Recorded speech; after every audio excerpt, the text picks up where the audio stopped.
would love to hear from our number one in personal sales in the month of February, right? Do you want to hear from Miss Bonnie Alexander, guys? She's going to share some tips from the top and give us a little motivation. So thank you, Bonnie. Go ahead and give and share away. All right, great. Thank you, Loretta. And yeah, so let me share my screen here. Here we go. Did you know that life doesn't come with a remote control? If you don't like what's playing, get up and change the channel. And this is really true in all areas of our life, not just in your business, but this is true for all areas of your life. So life doesn't have that remote control. You got to get up and change it yourself. So think about the things that you would like to see. We have talked, we started talking in December and in January about your vision, about your goals, about your word for the year.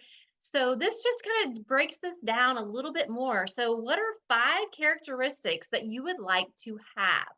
And seriously, get a paper, get a pen, get your phone, however you like to take some notes. But what are 5 characteristics that you would like to have?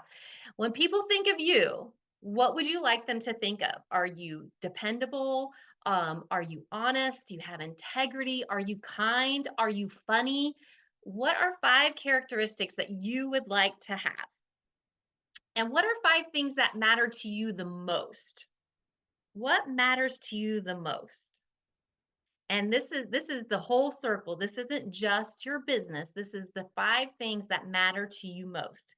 For many of us, our faith, God is right up there at the top of the list, right? And then we work our way down with our family. And of course, we want to have, our business. We want that kind of success. We want to have our health. We want to have good friends. There's so many things, but what are the 5 things that matter most to you? And all of these things help us, and we're really driven every day by our why.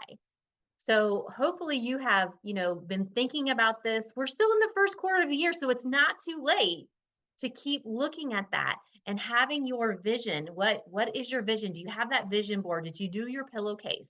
And when you have a vision, it becomes the energy behind every effort. It is the force that pushes you through every obstacle. How many times is it like, "Oh, I don't really wanna pick up my date book and look at it. I don't really wanna get on and make another post. I don't really wanna look, for a new customer or a new host." But if your vision, if your goal is strong enough, if it is powerful enough, it will help you to get out of bed and say, you know what, I'm going to eat my frog. I'm going to do it first. Going to make those calls, or I'm going to make those commitments. I'm going to get out there. I'm going to do the things that I don't really want to do. I'm going to do that first because it's so important, that vision that I have, that I've created. And I hope you have yours. Mine is right here behind me, my vision board that we created. Back at the beginning of the year, we've got our vision of things that we want to see.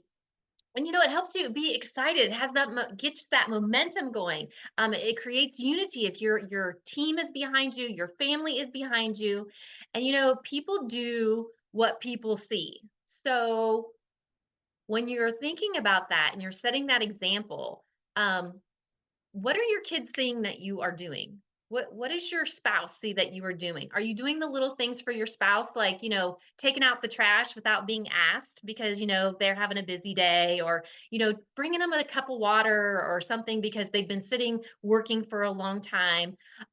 Do they hear you talking to your team member, giving them encouragement? Do they see you in having that moment where you are just taking a little bit of time for yourself? So people do what people see. So when they see you, do they see something that they should be following? And if you had a remote, if I had a remote, I would pause the beautiful moments. I would rewind my mistakes. I would fast forward through the heartbreak. I would stop the drama because I don't like drama.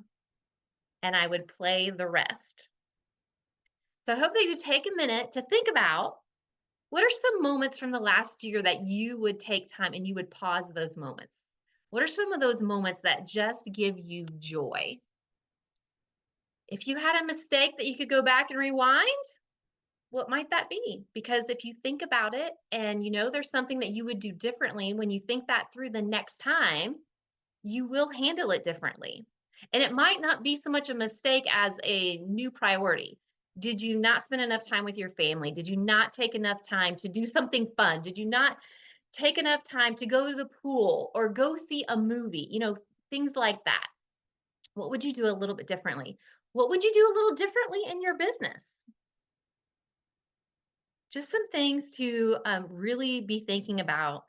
And what channel do you need to change? Where do you need to go?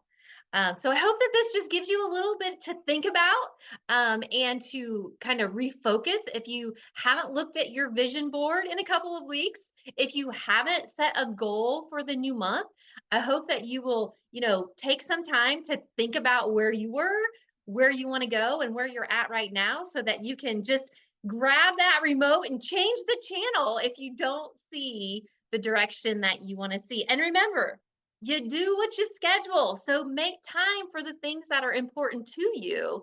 And you'll be amazed, because I think that Loretta said it earlier. If she didn't write it down, it doesn't happen. And that is so me. I have my list of things. And if I don't write it down, it doesn't get done. So get up with that remote, change the channel, guys.